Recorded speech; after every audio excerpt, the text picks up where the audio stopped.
Hello guys, welcome back to the channel. हम लोग number theory कर रहे थे। लास्ट वीडियो में हम लोग डिवीजन एल्गोरिथम को देखेंगे। आज इस वाला वीडियो में डिवीजन एल्गोरिथम का एक एक्सटेंशन को देखेंगे, मतलब एक कोरोलरी। ठीक है, तो चलिए शुरू करें। देखो, क्वेश्चन ये बोला गया है कि given a, b belongs to integers, मतलब a और b इंटीजर्स है, b not equals to 0, then there exist q, r belongs to integers such that 0 less than equal to r less than modulus of b such that a is equals to bq plus r। अब आपको ये वाला चीज देख के एक चीज तो पता ही है, this is 90% similar to our previous video, to our previous theorem. बस एक ही डिफरेंस है जो है ये मॉड। ठीक है, ओके। सो इस मॉड के वजह से थोड़ा सा डिफरेंस आएगा, उतना ज्यादा कुछ हार्ड नहीं है, बिल्कुल पहले जैसा ही है। पहले हम लोग दिखाएंगे कि ये एग्जिस्ट करता है, फिर यूनिकनेस को दिखाएंगे और फिर हम लोगों का प्रूफ कंप्लीट होगा। तो चलिए शुरू करते हैं। देखो, एक चीज पहले समझ लो, अगर मेरे पास मॉड x है तो mod x is always greater than equal to 0, ये बेसिक प्रॉपर्टी था। तो फिर मॉड b भी ग्रेटर देन 0 इक्वल टू था। ओके, अब प्रीवियस वाला वीडियो में जो हम लोगों ने डिवीजन एल्गोरिथम पढ़ा था, वहां पर हम लोगों ने सीखा था कि अगर a और b इंटीजर होता है और b ग्रेटर देन 0 होता है, ठीक है, क्योंकि यहाँ पर तो b ग्रेटर देन 0 होना पड़ता है, तो फिर एक ऐसा r और q रहेगा such that 0 less than equal to r less than b होता है। ये सब हम लोगों ने सीखा था। और एक बात, अगर आपने प्रीवियस वाला वीडियो नहीं देखे तो आई हाईली सजेस्ट कि आप वो वाला वीडियो देख के आओ, फिर इसमें आओ, आपको समझ में आएगा। ठीक है, तो पहला वाला वीडियो में जो हम लोगों ने कॉन्सेप्ट सीखा था डिवीजन एल्गोरिथम का, उसको हम लोग यहाँ पर यूज कर सकते हैं। क्यों? क्योंकि हम लोगों को पता ही है ना, मॉड ऑफ बी क्या होता है, ये तो ग्रेटर देन 0 होता है, मतलब प्रीवियस थ्योरम का ये स्टेटमेंट सेटिस्फाई कर रहा है।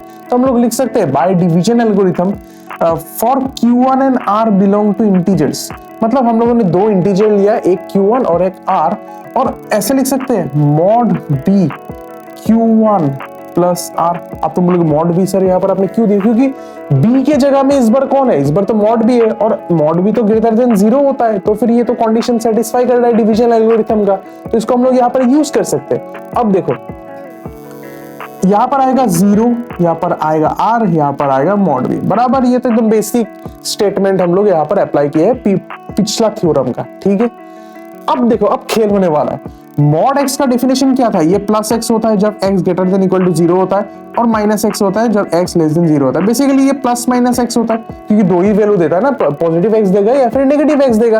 तो यहां से मैं मॉड b के जगह में plus minus b q1 plus r लिख सकता हूं, आराम से।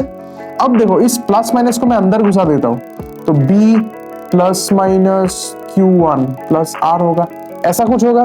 ठीक है, और यहां से मैं इसका वैल्यू q ले लेता हूं, तो ये लो bq प्लस r हो गया। ले सकता हूं ना, अरे प्लस माइनस q1 का वैल्यू मैं q ले लिया। ठीक है, तो लास्ट लाइन मैंने लिख दिया, thus a is equals to bq plus r, 0 less then r less then ये। और ये वाला चीज इंपॉर्टेंट है कि प्लस माइनस q1 का वैल्यू हम लोगों ने q ले लिया, जो एक इंटीजर तो होगा ही, क्योंकि q1 खुद इंटीजर था, उसमें प्लस लगा दो वो इंटीजर होगा, माइनस लगा दो वो इंटीजर ही होगा। ठीक है, तो इतना तक हम लोगों ने इसका एग्जिस्टेंस को दिखा दिया, पर अब हम लोग इसका दिखाएंगे यूनिकनेस। तो देखो,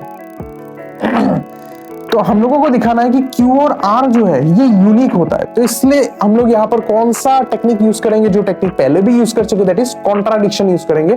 कैसे करेंगे? हम लोग दो लेंगे कि A का दो चेहरा है, मतलब दो वैल्यूज है, फिर हम लोग दिखाएंगे कि दोनों का दोनों सेम ही है, मतलब late A is equals to bq1 plus r1 where 0 less than equal to r1 less than b, फिर bq2 ले लेते और यहाँ पर r2 ले लेते, यहाँ पर 2। ठीक है, तो दो चेहरा दिखा दिया। यहां से हम लोग दिखाएंगे कैलकुलेशन वगैरह करके कि q1 q2 सेम है, r1 r2 सेम है, हम लोगों को ये चीज दिखाना है। अब देखो, अब एक काम करते हैं, दोनों इक्वेशन को सब्ट्रैक्ट कर देते हैं, तो a माइनस a कितना होता है? a माइनस a 0 होता है।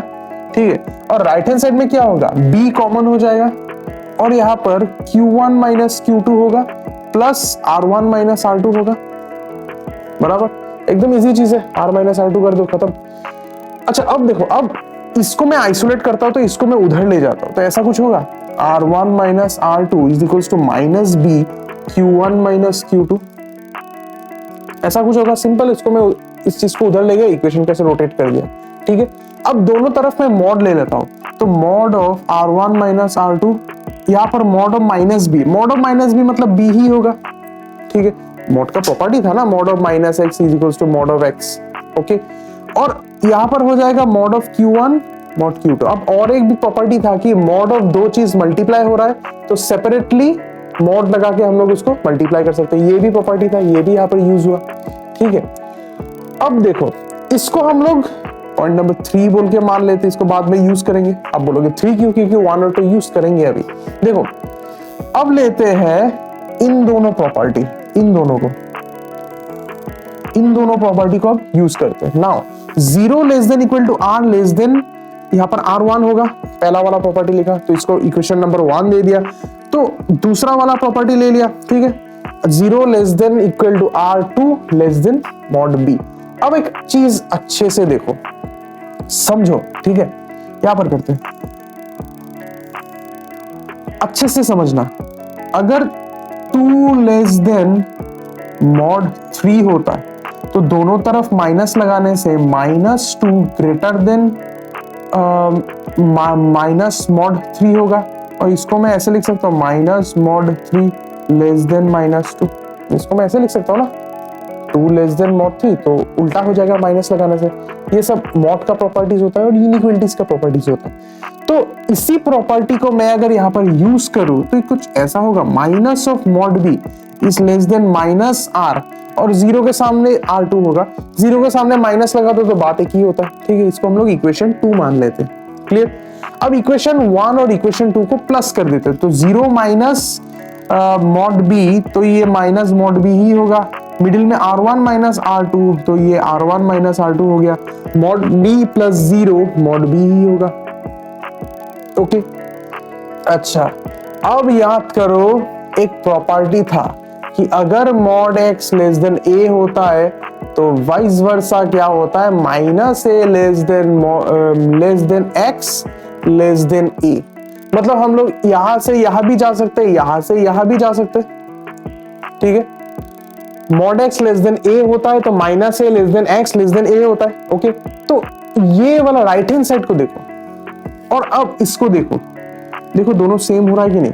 तो यहां से मैं लेफ्ट हैंड साइड को लिख सकता हूं, that is mod of minus r1 r2 is less than b लिख सकता हूं, मॉड b, क्लियर। अरे सिंपली देखो ना, मॉड b यहां पर क्या हो रहा है, a हो रहा है, और मॉड ऑफ x, x मतलब r1 माइनस r2 हो रहा है, ठीक है। अब इस चीज से इक्वेशन नंबर 3 से r1 माइनस r2 का वैल्यू क्या था, mod b q1 minus q2 था, तो इसको पुट कर देते हैं, mod b q1 minus q2 is less than mod b।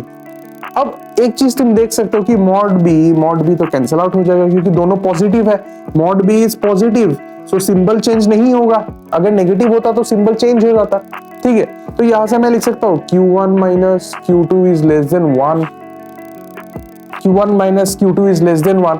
और अगर ये सब कुछ तो इंटीजर है, ये सब कुछ तो इंटीजर है, तो अगर less than strictly less than 1 होता है तो strictly greater than equal to less than equal to 0 भी होगा।